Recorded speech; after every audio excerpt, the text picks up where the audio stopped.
astounding case study of a 93-year-old with the physical fitness of a 40-year-old. This was the rower that I wrote about a few weeks ago. Tell me the story of this.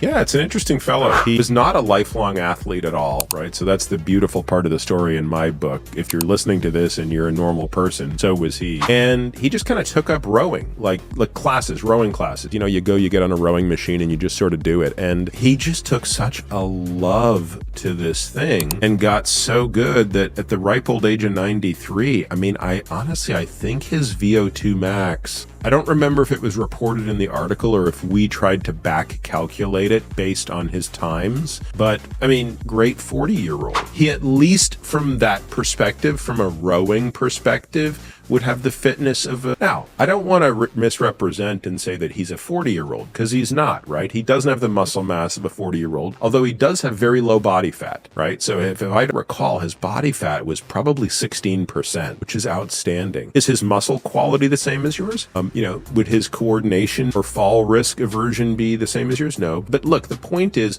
when you compare him to another 93-year-old, that's, you know, he's clearly functioning at a level, in totality, I would say, at someone in their 70s. And to me, that's the game. Like, I'm way more impressed by and interested in that guy than I am in any influencer I see doing any feat of strength, running any, like, I don't care what you can do when you're 40. I really don't. I really care what you can do when you're 90. How long was he training for? Decades. I mean, this was not... Oh, so he'd fallen in love with rowing at 60? In his 60s or something, right. Yes, exactly. Okay, yeah. and he'd accumulated this capacity over time. Yeah. So think of him like a guy who, you know, didn't really accumulate much wealth until he was 60 and started investing, but was an amazing investor and a consistent investor and compounded and compounded and compounded. And in his 90s, he's a billionaire. And it's sort of like, wow, how did this guy just become a billionaire in his 90s? Well, I mean, he did all this incredible stuff for the past 30 years. Now, the good news is you can start that at 30 and be a ridiculously fit 60-year-old. And by the way, you'll be a ridiculously fit 90-year-old as well. Yeah, it's cool to hear stories like that, because I think